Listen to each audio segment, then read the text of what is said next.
isa pong maulang araw. Ngayon po ay July 22, 2021. Ako po si Kuya JPS at ang topic natin ngayon, hindi muna tungkol sa B8. Ang topic po natin ngayon ay tungkol sa bagong kumakalat na virus. Hindi po coronavirus, kundi virus sa Facebook.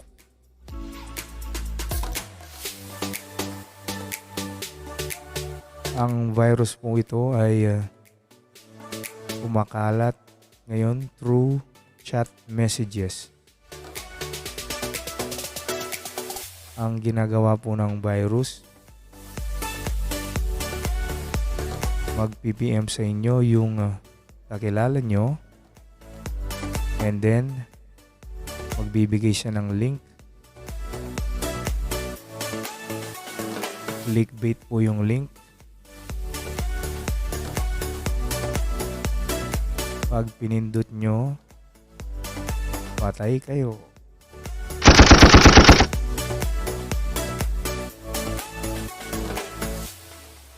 Ito po yung itsura ng virus na kumakalat. Yan. Yan po yung itsura ng link ng virus.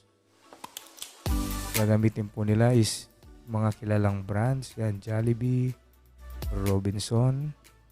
Yung isa po ay Gaisano. Yan po yung mga links. Pag may nag-chat po sa inyo ng ganyan, huwag nyo pong pipindutin. Or automatic, i-delete nyo na lang yung conversation ninyo. Dahil pag pinindot nyo yan, patay kayo. Hindi po. Mapupunta po kayo or magkakaroon po ng malware ang inyong cellphone or computer pag pinindot po nyo yung link na yan. Ngayon, tignan po natin yung definition ng malware. Yan. A malware is an intrusive software that is designed to damage and destroy computers and computer system. Malware is a contraction of malicious software. Examples of common malwares includes viruses, worms, Trojan viruses, spyware, and adware, and ransomware. Ayan po, yun po yung definition ng malware. Ang malware po is parang umbrella siya ng iba't ibang klase ng mga infectious program. Tulad ng mga virus, Trojan worms, spyware, adware, ransomware. Bali, yan po yung tawag sa iba't ibang uri ng mga infectious mga program.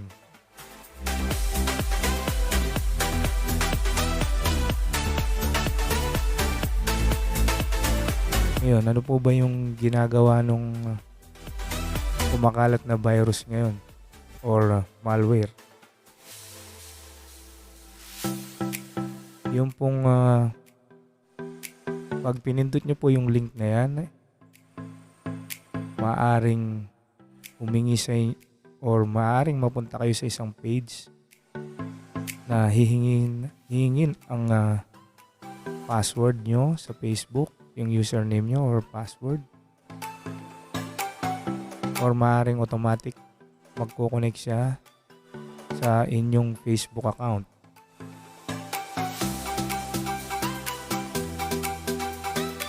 Meron po akong natanong. Sabi niya napindot po niya yan. Ang nangyari is na-log out po yung kanyang Facebook.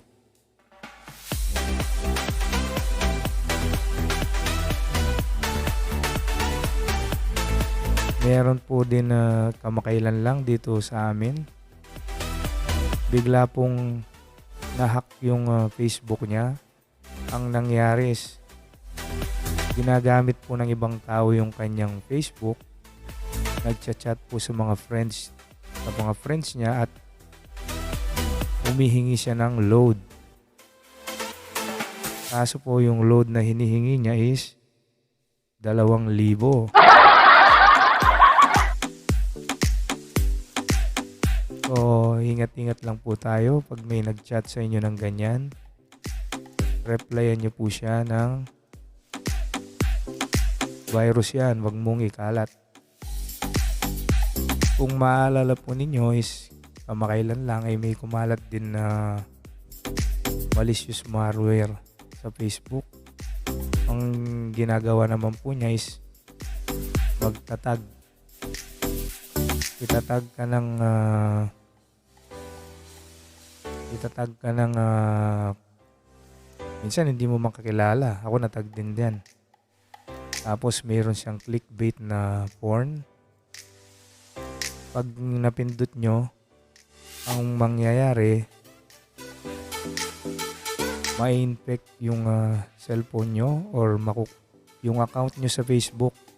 Magtatag din ng automatic sa mga friends nyo nang hindi nyo alam.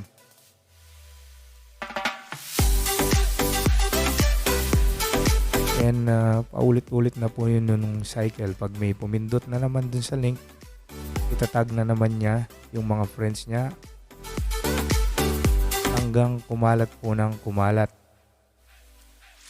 So ingat po tayo pag may nagtag sa inyo ng mga lalo yung mga porn or kung hindi nyo kilala yung links na isinesend or tinatag sa inyo, huwag nyo nang pindutin.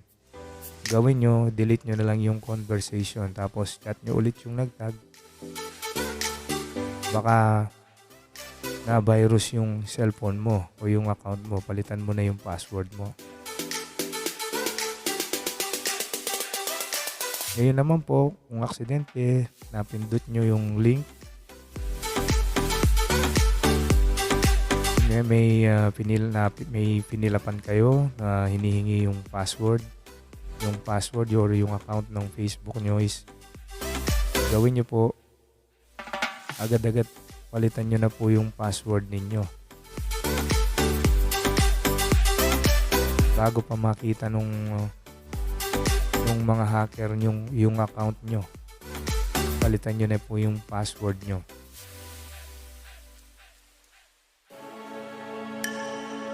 So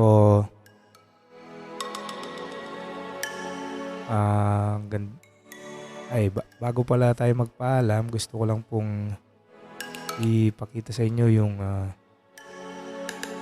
yan po, yung background picture po natin is yung pong Eco Park, Santa Rita Eco Park sa Bacolor. Magandang destination po yan sa mga gustong mamasyal. Open area po siya, maluwag.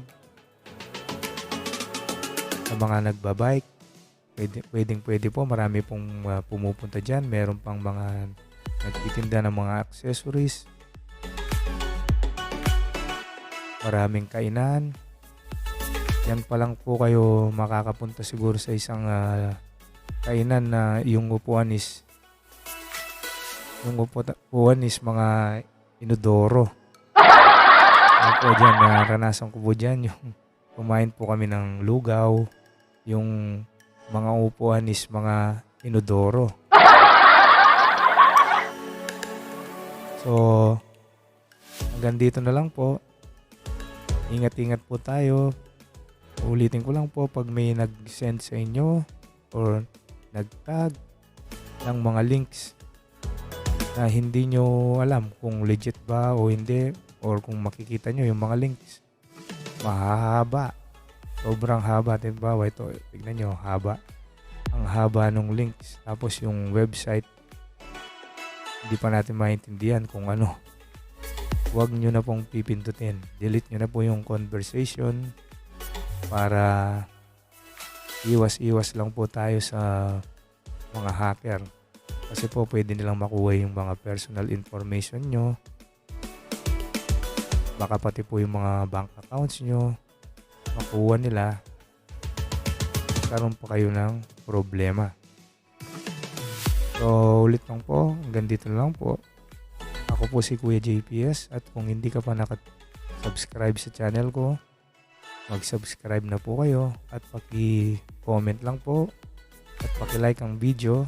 Kung may gusto nyo, may tanong po kayo, mag-comment lang po kayo at susubukan po nating sagutin.